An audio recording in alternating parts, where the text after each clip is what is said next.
what things caused the Civil War.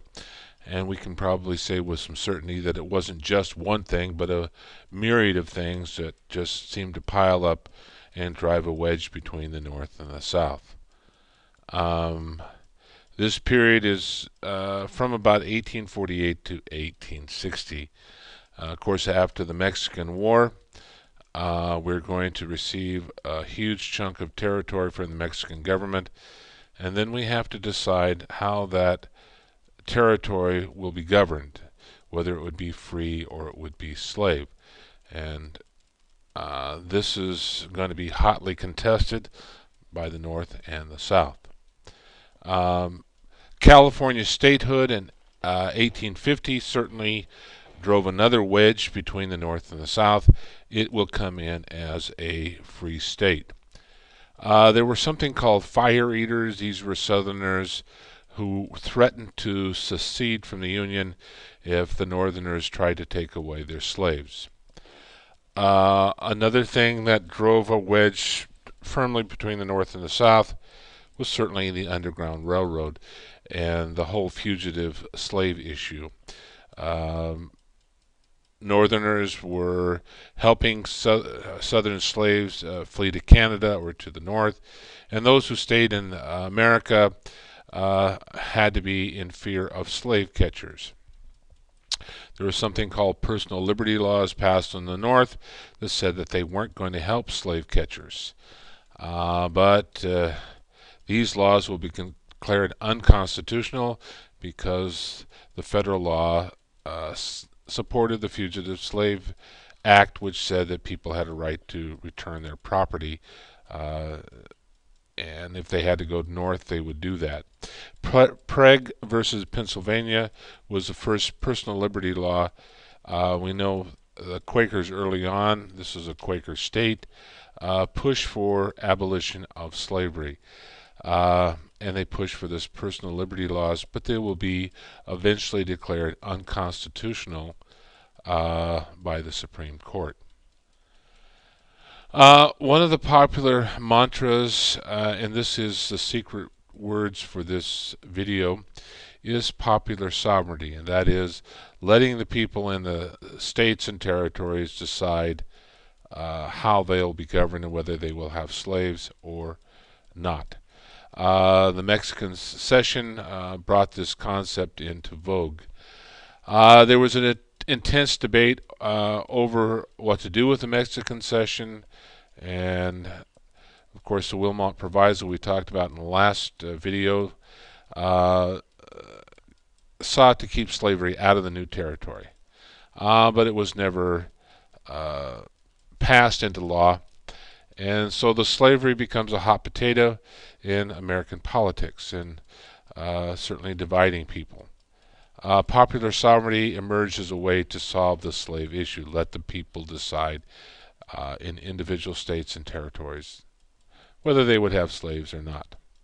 This shows a picture of William David Wilmot. The Wilmot Proviso never passed into law, but it infuriated the South. Um, the whole concept of popular sovereignty came from a man named Lewis Cass. Uh, he came up with the concept of letting the people decide by democratic means on whether the slave issue was going to be an issue. Many politicians saw this as a way out to keep the Union together. And you can say that it averted civil war for a period of time, but eventually things will become so heated that the North and the South will stop compromising, and words will change to bullets. The election of 1848 saw the nomination of Zachary Taylor. He was a hero of Buena Vista for presidency. He was neutral on the slave issue, owned slaves on a Louisiana plantation, but didn't really come out one way or the other as to what should happen to slavery in the new territories.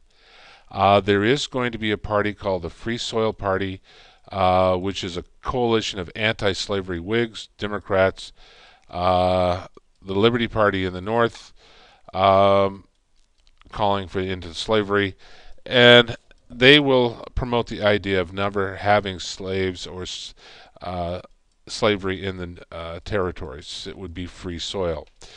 They supported the Wilmot Proviso, believed in free soil, free speech, free labor, and free men.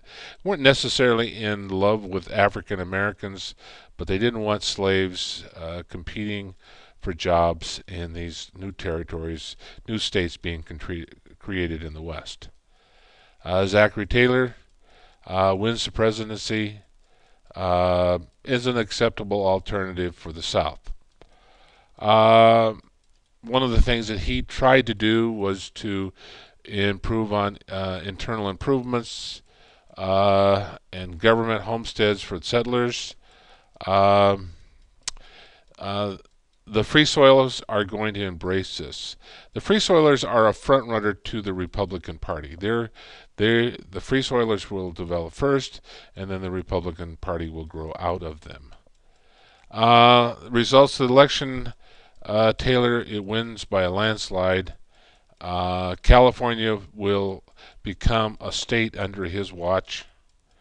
Government or gold is discovered in Sutter's Mill in Northern California in 1848, which will start a number of people flocking to this region to fill their pockets full of gold. And one of the reasons that California became a state so quickly is because of all the 49ers, people going there to dig for gold. California in 1850 had a population that grew from 14,000 to 100,000, so it qualified to come in as a state. California drafted a constitution that excluded slavery. Now, this made the North happy, but the South was certainly upset about this. They didn't want another free state. California bypassed the territorial phase and just went right into statehood.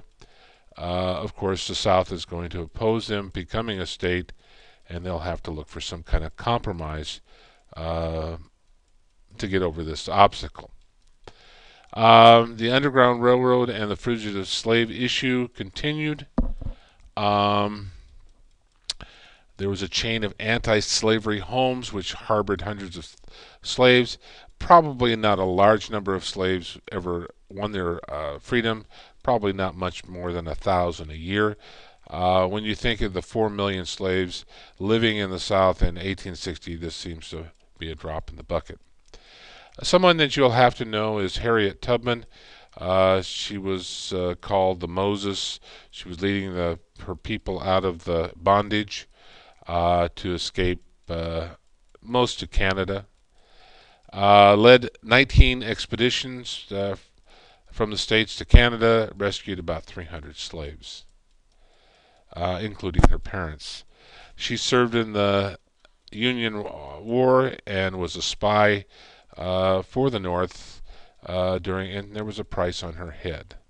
One of the great stories of a woman with tremendous amounts of courage, facing all obstacles to win the freedom for other slaves. Jerry Logan led hundreds of slaves to freedom. Probably won't have to know him for the test. Quakers, again, were heavily involved in this movement to free slaves. And we talked about the Prague versus Pennsylvania in 1862. It prohibited the return of slavery, but this state ruling will be overturned by the Supreme Court. So the whole issue of Pennsylvania and these personal liberty laws, the Supreme Court said in this ruling of Prague versus Pennsylvania that it was indeed unconstitutional. And it made a lot of Northerners upset that they would have to help slave catchers. This shows the route of the Underground Railroad before the Civil War. The personal liberty laws were passed in northern states, but they are going to be viewed as unconstitutional. This As far as the significance of the Underground Railroad, it certainly made Southerners quite angry that people were violating the law and taking their property away from them. The Southerners wanted a tougher fugitive slave law, and eventually they'll get this in the Compromise of 1850.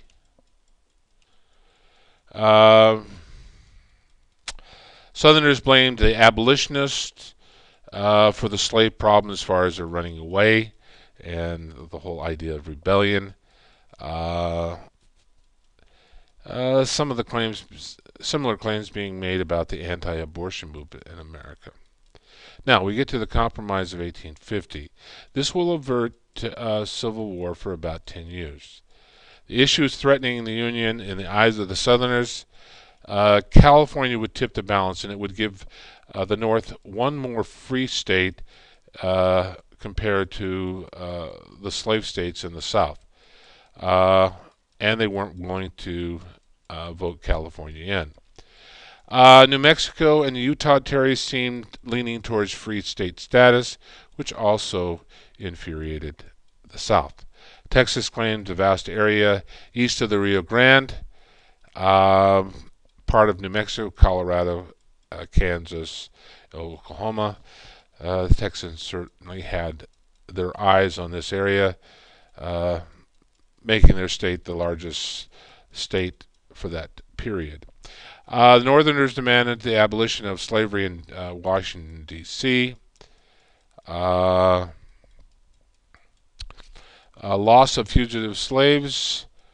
When California applied for statehood, the fire eaters threatened to secede from the Union. Now, this is the Compromise of 1850. It will allow California to come in as a slave state.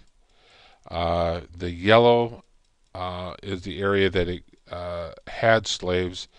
The brown was simply areas that hadn't become a state, but were certainly open to the principle of popular sovereignty.